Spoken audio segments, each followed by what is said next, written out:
Well, there's a certain element of short but sweet in what I have to say. It may be sweet for some people, but not for others. It's sweet for me because it's the truth, and it's the truth which is generally not recognized at all, and therefore the truth that is not recognized at all is inherently the most beautiful of them all.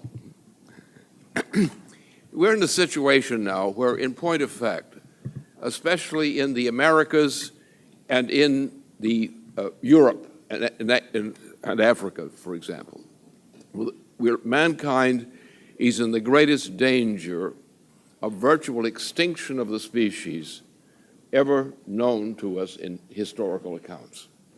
There may have been prehistorical periods which are legendary, shall we say, as opposed to historical. But never before, since those historical times, or prehistorical times, has mankind ever faced a danger to the human species as great as the world as a whole faces today. The center of that thing, that problem, lies between Europe and North America. The Euro system is a mass suicide system of the unwilling. Now, what's the solution here? What's wrong? Why is this hyperinflation? And this is a hyperinflation that makes what happened in Germany in 1923 a simple problem. This is the virtual extinction. Now, the British Empress, the Queen of England, has specified, as we had this series of discussions involving Copenhagen at one point, and it was shifted from there, and the British Queen went off in a different direction. She now has gone with a program of explicit genocide, mass genocide. Specifically, she does that not on one occasion, she said it repeatedly. She emphasizes it today. It's the policy of the President of the United States today. It's a policy of genocide against the transatlantic population in particular. And it's a very efficient genocide. If not stopped, it will kill. What her goals are, the immediate prospect is to reduce the world's population from 7 billion people to somewhat in the order of magnitude of 1.2 billion people. That's her policy. That policy is being implemented throughout Europe, especially Western and Central Europe. That policy is being implemented inside the United States itself. A policy of deliberate genocide has been specified by the Queen of England, and her puppet, the President of the United States, is now declared his support of that policy. We're going to have the greatest rate of accelerated death in the United States coming on if this president remains president. The policy is not his, the policy is hers. She bought and paid for him with drug money, a vast flood of drug money which was used to secure his election as President of the United States. He carried out that kind of program all the way through. He carried it out in the form of warfare.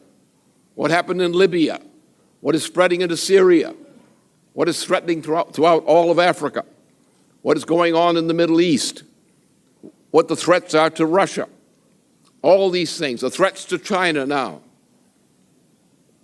All these things are being done by her, chiefly through her instrument, the current President of the United States, who's nothing but her stooge for her.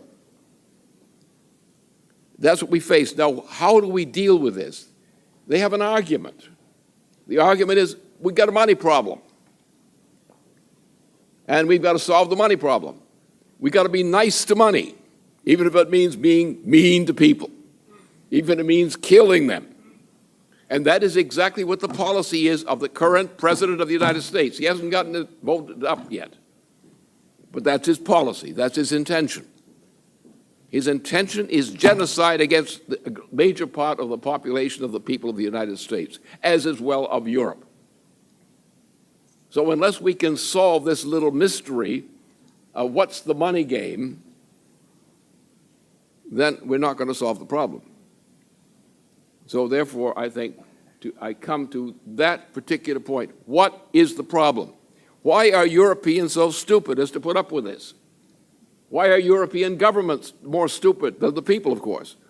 Naturally, they're more stupid. That's how they got to be governments. Otherwise, they wouldn't have been allowed into government if they hadn't been stupid, malleable. But there's only one solution, and that solution is Glass-Steagall.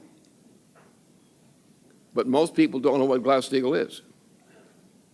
They think it's a new kind of adjustment system. No, Glass-Steagall is the fundamental law of the United States. Glass-Steagall is a name given to that law at a specific time in history. It was what was not just the United States, it was the forerunners of the United States. This is something that comes out of Nicholas of Cusa, for example, and his great influence and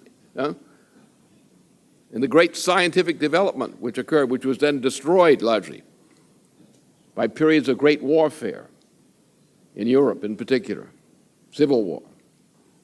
And so they got, again, we took some people out of Columbus's estate, and Columbus was a follower of Nicholas of Cusa, and said the solution is to leave Europe and go across the oceans to the people of other parts of the world and build up a civilization, a global human civilization, which will make it possible for all parts of humanity to enjoy what human beings are and should be allowed to be.